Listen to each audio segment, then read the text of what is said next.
গাধা ও সিংহের চামড়া মজাদার আরো একটি নতুন গল্পে আমার চ্যানেলে স্বাগত। একদিন এক গাধা বনের মধ্যে ঘুরছিল।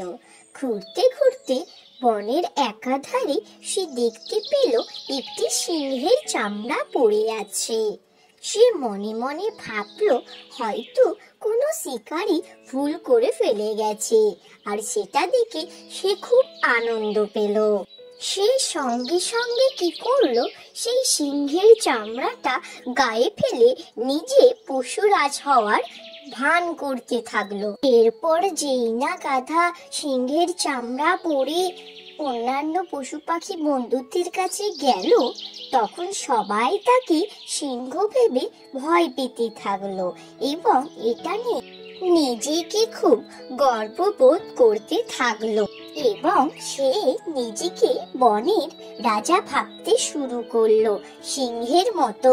খুশিতে যেই না সে নিজের মুখ খুলেছে অমনি বেরিয়ে এলো গাধাটা। ঠিক সেই সময় সেখান দিয়ে যাচ্ছিল এক শেয়াল।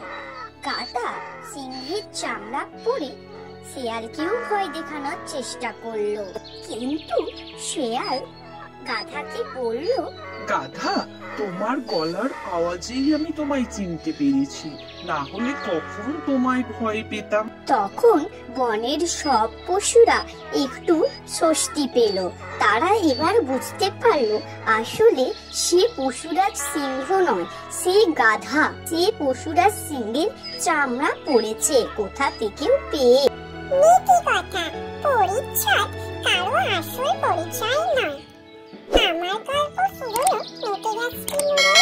এইরকম নতুন নতুন মজাদার গল্প পেতে আমার চ্যানেলটি সাবস্ক্রাইব করে পাশে থাকবেন। ধন্যবাদ।